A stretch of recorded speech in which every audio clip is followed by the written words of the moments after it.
Nike दुनिया की सबसे बड़ी स्पोर्ट्सवियर ब्रांड है। वो करीब 1000 करोड़ रुपए कमाते हैं हर दिन। रोनाल्डो और राफेल नडाल जैसे वर्ल्ड क्लास एथलीट्स उनके प्रोडक्ट्स यूज करते हैं। पर क्या आप बिलीव करोगे कि जिसने नाइकी को बिल्ड किया वो खुद एक फेल्ड एथलीट था और उसने अपने बिजनेस की शुरुआत अपनी कार की डिक्की से शूज बेचने से की थी। ये कहानी है नाइकी के फाउंडर फिल नाइट की। फिल नाइट का बर्थ 1938 में हुआ था अमेरिका के पोर्टलैंड नाम के एक स्मॉल टाउन में। बचपन से ही वो काफी तेज दौड़ते थे और उनकी लाइफ का अल्टीमेट ड्रीम था एक ग्रेट एथलीट बनना। स्कूल और कॉलेज में उन्होंने अपनी रनिंग पे बहुत काम किया और कई रेसेस जीती। रनिंग के साथ साथ फिल ने अपनी एजुकेशन भी कंटिन्यू रखी और 1962 में उन्होंने MBA कंप्लीट कर लिया। वो अभी भी रनिंग कंटिन्यू करना चाहते थे, लेकिन एक सुबह अपनी प्रैक्टिस रन के दौरान उनका रियलिटी से सामना हुआ। अपना पूरा यूथ रनिंग को डेडिकेट करने के बाद वो अपने स्टेट के तो one of the best athlete बन चुके थे, लेकिन वो एक नेशनल और इंटरनेशनल लेवल एथलीट नहीं बन पाए थे। Sadly he was good but not great. वो अब 24 साल के हो चुके थे और अब एथलेटिक्स में और बेटर होने का कोई स्कोप नहीं था। इसीलिए उस सुबह बहुत ही दुखी मन से फिल ने एक्सेप्ट कर लिया कि ये उनके एथलेटिक करियर का एंड है। एक एलीट एथलीट बनने के अपने सपने में वो फेल हो चुके थे, लेकिन तब भी वो कुछ ऐसा करना चाहते थे जिससे वो हमेशा स्पोर्ट्स के करीब रह सके। फिल भी हर रनर की तरह अपने रनिंग शूज से डीपली कनेक्टेड थे, इसीलिए उन्होंने डिसाइड किया कि वो शूज का बिजनेस करेंगे। फिल को याद आया कि उन्होंने अपने MBA के दौरान कई हफ्तों की स्टडी की थी और रनिंग शूज के बिजनेस के ऊपर एक डिटेल्ड रिसर्च पेपर लिखा था। रिसर्च में उन्हें पता चला कि जापानीज कैमरा कंपनीज ने अपनी बेटर क्वालिटी और लो प्राइस के चलते अमेरिकन कैमरा मार्केट को डिसरप्ट कर दिया था और उनके रिसर्च पेपर के अकॉर्डिंग जापानीज शूज भी सिमिलरली USA के शूज मार्केट को डिसरप्ट कर सकते थे और उस टाइम की सबसे बड़ी कंपनीज एडिडास और प्यूमा को ओवरटेक कर सकते थे। अपने इस कॉलेज प्रोजेक्ट के बेसिस पे पूरा बिजनेस स्टार्ट करना एक बहुत बड़ा रिस्क था, लेकिन फिल के पास और कोई ऑप्शन भी नहीं था। उन्होंने डिसाइड किया कि वो जापान से टाइगर ब्रांड के शूज को इंपोर्ट करके USA में बेचेंगे। टाइगर के शूज ओनित्सुका नाम की जापानीज कंपनी मैन्युफैक्चर करती थी। इसीलिए फिल ने अपनी पूरी सेविंग्स इकट्ठा की और फ्लाइट लेके जापान के लिए निकल पड़े और फाइनली जापान पहुंच के उन्होंने ओनित्सुका के ऑफिस में कॉल करके एक अपॉइंटमेंट ले ली। मीटिंग से पहले वो काफी नर्वस थे। एक यंग लड़का जो नेचर से काफी शाय और इंट्रोवर्टेड था, वो सडनली जापान की एक बहुत बड़ी शू कंपनी से पार्टनरशिप करने निकल पड़ा था। ऊपर से ओनित्सुका के एग्जीक्यूटिव ने मीटिंग की शुरुआत में ही फिल से उनकी कंपनी का नाम पूछ लिया। पता नहीं कैसे, लेकिन फिल के दिमाग में उनके घर में रखे ब्लू रिबन्स की इमेज आई। वही ब्लू रिबन्स जो उन्होंने कई रेसेस जीत के हासिल किए थे और फिल के मुंह से सडनली ब्लू रिबन निकल गया।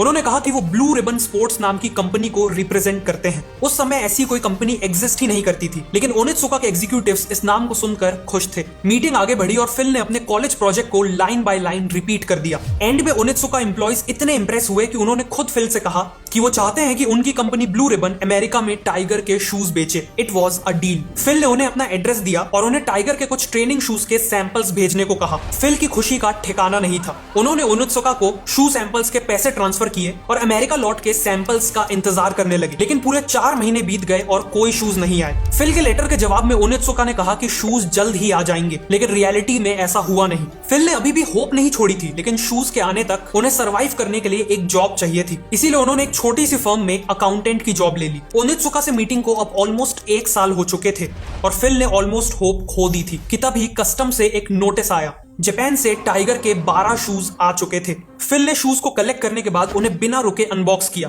और सबसे पहले ये शूज अपने कॉलेज के कोच बिल बोवरमैन को दिखाए और अपने बिजनेस प्लान के बारे में भी बताया। बोवरमैन को वो शूज इतने पसंद आए कि अगले ही दिन उन्होंने फिल को सीधा 50% बिजनेस पार्टनर बनने का ऑफर दे दिया। इस ऑफर से फिल काफी सरप्राइज थे। अपने पूरे कोचिंग करियर के दौरान बिल बोवरमैन अगर किसी एक चीज से सबसे ज्यादा ऑब्सेस थे तो वो थे शूज। सालों से शूज के साथ एक्सपेरिमेंट करते करते वो शू डिजाइन में एक एक्सपर्ट बन चुके थे। उनका पूरा फोकस शूज को हल्का बनाने में रहता था। वो अक्सर बिना पूछे अपने स्टूडेंट्स के शूज ले लेते थे और उन शूज को टियर करके उनमें कई दिन तक माइनर मॉडिफिकेशंस करने के बाद वापस करते थे और सच में उनके इन मॉडिफिकेशंस के बाद एथलीट्स की परफॉर्मेंस मैसिवली इंप्रूव होती थी। साथ में बिल बोवरमैन एक जीनियस कोच और एक नेचुरल लीडर भी थे। फिल और बाकी रनर्स के लिए वो एक गॉड लाइक फिगर थे और आज वही गॉड लाइक फिगर फिल का बिजनेस पार्टनर बनना चाहता था। It was a no brainer. Phil ने बोवरमैन से हाथ मिलाया और अब वो दोनों 50-50 पार्टनर्स थे। फिल ने उसी दिन ओनित्सुका को एक लेटर लिखा और टाइगर शूज बेचने के लिए वेस्टर्न यूएसए की एक्सक्लूसिव डिस्ट्रीब्यूटरशिप राइट्स मांगे। साथ में $1000 की टोटल कॉस्ट पे 300 शूज का पहला ऑर्डर भी दिया। इस बार शूज टाइम पे आ गए और साथ में ब्लू रिबन को वेस्ट यूएसए की एक्सक्लूसिव डिस्ट्रीब्यूटरशिप राइट्स भी मिल गए। फिल को इसी का इंतजार था। उन्होंने तुरंत अपनी अकाउंटिंग की जॉब छोड़ दी ताकि वो पूरा फोकस बिजनेस में कर सकें। उन्होंने शूज को अपने पेरेंट्स के घर के बेसमेंट में स्टोर किया और अब यही ब्लू रिबन का ऑफिस था। अब बारी थी इन शूज को बेचने की। फिल ने कई स्पोर्ट्स शॉप्स को टाइगर के शूज सेल करने की रिक्वेस्ट की, लेकिन सभी ने अपनी शॉप में टाइगर के शूज रखने से मना कर दिया। फिल के पास खुद की शॉप खोलने के पैसे नहीं थे, इसीलिए उन्होंने जुगाड़ लगाया। वो अपनी कार की डिक्की में शू बॉक्सेस को भर के जहां भी कोई एथलेटिक कंपटीशन होता वहां पहुंचने लगे। वो रेस के बाद कोचेस, एथलीट्स और स्पेक्टेटर से बात करते हुए अपने शूज प्रेजेंट करने लगे। फिल ने पहले भी सेल्स की जॉब ट्राई की थी, लेकिन वो सक्सेसफुल नहीं रहे थे। लेकिन इस बार कस्टमर्स के रिस्पॉन्स ने खुद फिल को भी शॉक कर दिया। उनके शूज हाथों हाथ बिक रहे थे। वो खुद एक एथलीट रह चुके थे और इसीलिए एथलीट्स की प्रॉब्लम्स को अच्छे से समझते थे। इसीलिए वो कस्टमर्स को इजीली कन्विंस कर पा रहे थे कि टाइगर के शूज उनके लिए बेस्ट हैं। केवल 2 महीनों में उन्होंने 300 पेयर्स की पहली शिपमेंट बेच दी और इस बार सीधा 900 टाइगर शूज का ऑर्डर दे दिया। लेकिन उनकी टोटल कमाई केवल $2000 हुई थी और ऑर्डर का टोटल कॉस्ट $3000 था। इसीलिए फिल ने पहली बार बैंक से $1000 का लोन मांगा। बैंक ने भी ब्लू रिबन के स्ट्रॉन्ग बिजनेस को देखते हुए लोन अप्रूव कर दिया। फिल के पास अब फाइनली एक ऐसा करियर था जिसे वो डीपली एंजॉय कर रहे थे। बिल बोवरमैन जैसा एक ट्रस्टेड पार्टनर था और एक ऐसा प्रोडक्ट था जो अपने आप बिक रहा था। In short, Phil was having a great time. लेकिन तभी कहानी में एक ट्विस्ट आता है।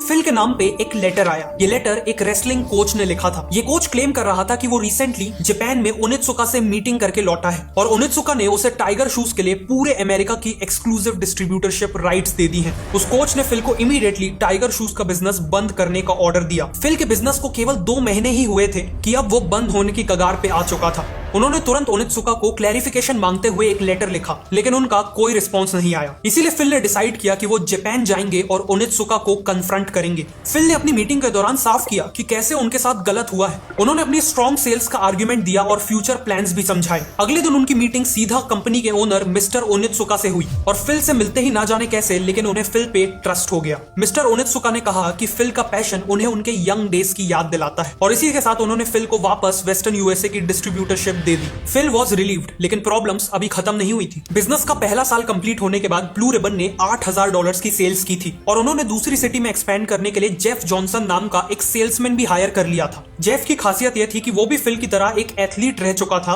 और अपने काम को लेकर एक्सट्रीमली पैशनेट था और इसीलिए बिजनेस के दूसरे ही साल की सेल्स $16000 यानी सीधा डबल होने वाली थी। लेकिन सरप्राइजिंगली यही उनके लिए एक बहुत बड़ी प्रॉब्लम बन गई। फिल बहुत तेजी से ग्रो करना चाहते थे, इसीलिए वो ओनित्सुका की एक शिपमेंट के पूरे बिकते ही नेक्स्ट ऑर्डर डबल या इवन ट्रिपल क्वांटिटी का दे देते थे और इस ऑर्डर की पेमेंट के लिए उन्हें अपने पूरे प्रॉफिट्स को री इन्वेस्ट तो करना ही पड़ता था, साथ में बैंक से लोन भी लेना पड़ता था। बेसिकली 1 साल के बिजनेस के बाद ब्लू रिबन पे हजारों डॉलर्स का लोन चढ़ चुका था और कैश फ्लो नेगेटिव था। इसी के चलते बैंक्स ने फिल को और लोन देने से मना कर दिया और सडनली बिजनेस को चलाने के लिए कैश था ही नहीं। ब्लू रिबन के सर्वाइवल के लिए फिल को कैसे भी पैसों का इंतजाम करना था, इसीलिए फिल ने वापस से एक अकाउंटेंट की जॉब ले ली, इस बार PwC में। वो अपनी पूरी सैलरी बिजनेस में इन्वेस्ट करने लगे। दूसरी तरफ उनके पार्टनर बिल बोवरमैन टाइगर के शूज को बेटर बनाने पे काम कर रहे थे। बोवरमैन ने रियलाइज किया कि अमेरिकन्स की बॉडी जापानीज के कंपैरिजन में ज्यादा लंबी और हैवी होती है, इसीलिए उनके शूज भी डिफरेंट होने चाहिए। बोवरमैन ने टाइगर के शूज को भी टीयर करके उन पे कई एक्सपेरिमेंट्स किए। टर्निंग पॉइंट आया जब उन्होंने टाइगर के ही अलग अलग शूज के बेस्ट फीचर्स को मिला के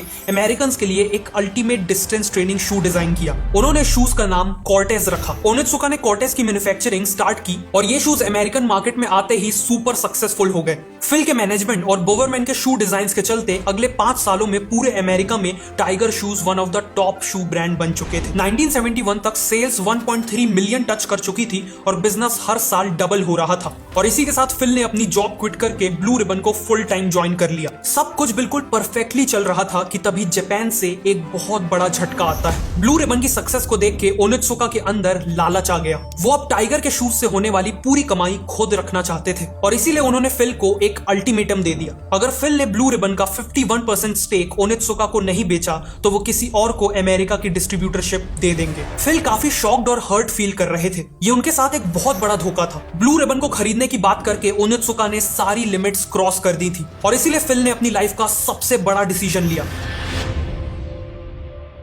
फिल ने अपनी टीम को इकट्ठा किया और उन्हें कहा कि ये वो मूवमेंट है जिसका हम सब अंदर ही अंदर वेट कर रहे थे। किसी और के ब्रांड को बेचने का टाइम अब खत्म हो चुका है। अब टाइम है अपना खुद का ब्रांड बनाने का। इसी के साथ उन्होंने ओनित्सुका से पार्टनरशिप तोड़ दी और अब खुद के ब्रांड के शूज मैन्युफैक्चर करने की ठान ली। सबसे पहला स्टेप था एक नया लोगो बनाना। फिल चाहते थे कि उनके शू ब्रांड का लोगो एथलीट्स के अंदर एक sense of running, sense of motion और सेंस ऑफ विक्ट्री जगाए। प्लस वो लोगो ऐसा होना चाहिए जो शू के साइड में फिट हो सके। उन्होंने लोगो डिजाइन के लिए एक ग्राफिक डिजाइन स्टूडेंट को हायर कर लिया। कुछ दिन बाद उस स्टूडेंट ने कई डिजाइन दिखाए। एम्प्लॉयज ने उनमें से एक कर्व्ड और थिक चेकमार्क जैसा दिखने वाला लोगो सिलेक्ट किया। फिल ने उस ग्राफिक डिजाइन स्टूडेंट को उसकी हेल्प के लिए थैंक किया और $35 की फी पे कर दी। लोगों के बाद अब अगला स्टेप था ब्रांड का नाम चुनना। फैल्कन और डायमेंशन 6 जैसे कई नाम सजेस्ट किए गए, लेकिन फिर कंपनी के पहले सेल्समैन जेफ जॉनसन ने सबको बताया कि लास्ट नाइट उनके सपने में एक बहुत ही अच्छा नाम आया है और वो नाम था नाइकी। ग्रीक में विक्ट्री की गॉडेस को नाइकी कहा जाता है, इसीलिए ये नाम सूटेबल था और एक्सेप्ट भी कर लिया गया। इसके बाद फिल ने एक थर्ड पार्टी मैन्युफैक्चरर को शूज बनाने के लिए हायर कर लिया। नाइकी ने उन्हें डिजाइन्स भेजे और शूज की मैन्युफैक्चरिंग स्टार्ट हो गई और फाइनली 30 मई 1971 को नाइकी ब्रांड के शूज पूरी दुनिया के लिए ऑफिशियली लॉन्च हो गए। लेकिन अनलाइक टुडे उस समय नाइकी को कोई नहीं जानता था। प्लस एडिडास, प्यूमा और अब खुद टाइगर जैसे ब्रांड्स नाइकी के लिए बहुत बड़े कॉम्पिटिटर्स थे जो किसी भी नई ब्रांड को क्रश करने के काबिल थे। इसीलिए फिल ने नाइकी की मार्केटिंग के लिए एक ऐसी स्ट्रेटेजी यूज की जो 1970s में कोई नहीं कर रहा था। उन्होंने देखा कि दूसरे रनर्स उसी ब्रांड के शूज पहनना पसंद करते थे जिस ब्रांड के शूज वर्ल्ड के बेस्ट एथलीट्स पहनते थे।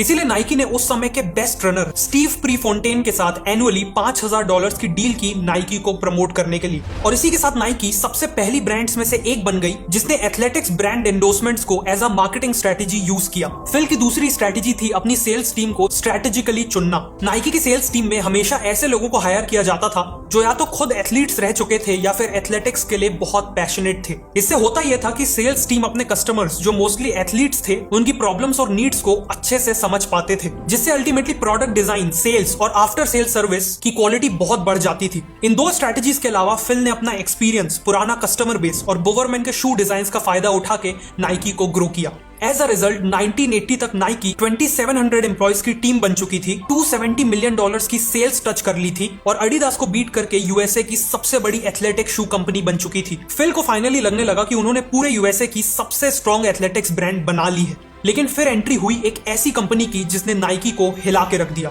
और वो कंपनी थी रीबॉक। नाइकी का मेन फोकस हमेशा से अपने शूज को स्पोर्ट्स के लिए बेस्ट बनाने का था। लुक्स और स्टाइल उनका फोकस कभी भी नहीं था। लेकिन 1980s में फैशन ट्रेंड और एथलेटिक शूज के टेस्ट में एक मेजर चेंज आया। अब लोगों को केवल एक स्ट्रॉन्ग और बेटर परफॉर्मेंस वाला शू नहीं चाहिए था, उन्हें चाहिए था एक ऐसा शू जो परफॉर्मेंस के साथ साथ लुक्स में अट्रैक्टिव और स्टाइलिश हो, और रीबॉक ने कस्टमर्स को वही दिया। इवेंचुअली कस्टमर्स का नाइकी से कनेक्शन टूटने लगा। कंपनी को पहली बार लॉस हुआ और कई एम्प्लॉइज तक को ले ऑफ करना पड़ा। 1986 में रीबॉक नाइकी को सरपास करके यूएसए की सबसे बड़ी एथलेटिक शू कंपनी बन गई। नाइकी को अब सर्वाइव और ग्रो करने के लिए जल्द ही कुछ मैजिकल करना था और इस काम के लिए नाइकी ने चुना एक मैजिकल बास्केटबॉल प्लेयर को, माइकल जॉर्डन। माइकल जॉर्डन उस समय एक इमर्जिंग प्लेयर थे और फिल को मालूम था कि वो फ्यूचर में बास्केटबॉल के सबसे बड़े, सबसे लेजेंडरी प्लेयर बनने के काबिल हैं। इसीलिए नाइकी ने माइकल जॉर्डन को एज ब्रांड एम्बेसडर साइन कर लिया। साथ में नाइकी ने माइकल जॉर्डन के नाम पे एयर जॉर्डन नाम के बास्केटबॉल स्नीकर्स भी लॉन्च किए। एयर जॉर्डन से पहले बास्केटबॉल शूज काफी ऑर्डिनरी और बोरिंग होते थे, लेकिन एयर जॉर्डन ने अपने बोल्ड कलर्स और स्टाइलिश डिजाइन के साथ बास्केटबॉल शूज के ट्रेंड को रातों रात बदल दिया। एयर जॉर्डन वो हिस्टोरिकल शूज बने जिसने पूरे वर्ल्ड में स्नीकर कल्चर की शुरुआत की। ऑल्सो उस समय माइकल जॉर्डन भी फिनोमिनल फॉर्म में थे। माइकल इन शूज को गेम्स के दौरान पहन के तो प्रमोट करते ही थे, साथ में नाइकी ने माइकल के साथ इन शूज के एड्स भी निकाले थे। It's all in the imagination. इन सभी के कारण एयर जॉर्डन परफॉर्मेंस और स्टाइल का एक पावरफुल कॉम्बिनेशन बन के सामने आए। लॉन्च के पहले ही साल नाइकी ने $100 मिलियन के एयर जॉर्डन्स बेचे और फाइनली रीबॉक को वापस ओवरटेक कर लिया। इस सक्सेस के बाद नाइकी कभी नहीं रुका। 1990s में उन्होंने ग्लोबली एक्सपैंड किया, एक के बाद एक कंट्रीज को कॉन्कर करते चले गए। शूज के अलावा बाकी स्पोर्ट्स वियर में एंट्री ली और आज के दिन करीब 12 लाख करोड़ रुपए की वैल्यूएशन के साथ नाइकी वर्ल्ड की सबसे बड़ी स्पोर्ट्स वियर ब्रांड है। फिल और नाइकी की जर्नी सच में फिनोमिनल